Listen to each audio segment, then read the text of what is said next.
First of all, what do you think that Trump 2.0, Trump's second term, will look like? Good morning, Mark. Well, it's pretty early for you over there. What will it look like? I think more of what we had before. You know, we saw what it was like the first time round, and it'll be that, but a little bit on steroids, in that this time round, he expected to win. Last time round, he was taken by surprise. This time round, he's got a lot of people lined up to take the key positions in his administration, which he didn't really have before. He was scratching around looking for people who might fit the bill. So I think he's got an agenda. He's already talking about signing a couple of hundred executive orders on day one. Normally, an incoming president does 1 or 2, or maybe absolute maximum 8 or 9. So he's going to hit the ground running, as they say, and we're going to see a lot of activity. And we're going to see, I think, on international issues that matter to the United Kingdom, you know, quite a lot of movement, whether it's going to be on trade policy and his beloved tariffs, when it's going to be on following up the ceasefire in the Middle East, whether it is, I hope, movement towards some kind of way of reasonable way of ending the slaughter between Russia and Ukraine, or whether it is in interesting, new, different diplomacy on the issue of China, or China and Taiwan, and China more generally in terms of its economic aspirations. So lots to look forward to, and I think it's, you know, we're in for quite a ride. Yeah, absolutely. I mean, I was here in 2017 and it was chaotic in a way that it is not this time. Just on the issue of dealing with the UK and with a Labour government, is it going to be rough going, do you think? I don't think it needs to be. Of course, you know, we've all read for the last few weeks that different members of the Labour team have said various things in the past about Donald Trump. Donald Trump has said things about other people over the years, and he moves on. So there is a strong relationship, it seems, between Keir Starmer and Donald Trump. They've met, they had that famous dinner in New York.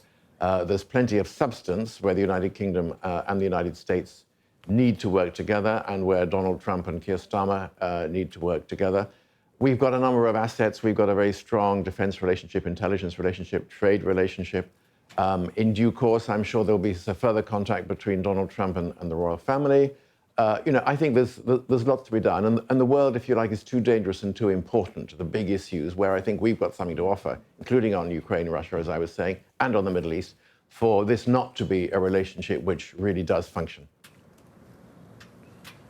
Yeah, and crucially, how does the government avoid these tariffs that Donald Trump is threatening? How do they avoid a trade war and look successfully towards a trade deal rather than that?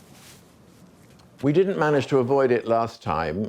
You recall that there were 25% tariffs put on exports of Scotch whiskey and cashmere jumpers and shortbread and aluminium and so on.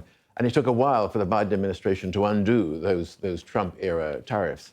So we do know that he's somebody who likes tariffs. That said, his main target, I think, is going to be China, although he's talked about tariffs from next door Canada and next door Mexico, which I think would drive up prices for American consumers. So maybe he will think again about that. And the European Union. Now, we are not in the European Union.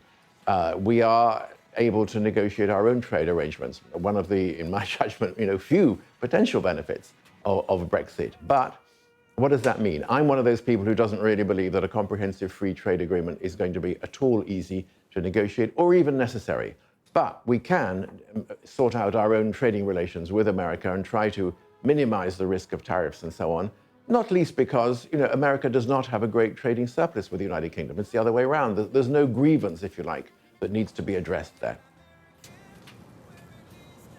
Yeah, it's interesting. I mean, the Trump administration seems to want us to choose between the US and the EU. With that in mind, I just wonder whether Peter Mandelson is the right choice. What are your thoughts on that? Is he too political? Is he too close to the EU? I think we've got to fix our relationship with the European Union anyway. We're not going back into the single market or the customs union in the foreseeable future. But we do need, incrementally and in different ways, to try to make the trading relationship more problem-free, if you like, with the European Union. At the same time, we've got to deal with that tariff issue and whatever else is thrown up in the bilateral relationship with the United States. I don't myself think it has to be one or the other. And in fact, Peter Mandelson's experience of having been Trade Commissioner for the European Union means that he does know a great deal about trade policy and how to handle it. So he's got bags of experience and wisdom on how to handle that. And I think, yeah, it could be tricky at times to, if you like, row both boats simultaneously. But it's certainly not impossible. And I think that there's a very good reason why we need to try to do both. OK, so Peter, thank you very much indeed for being with us this morning. I appreciate it.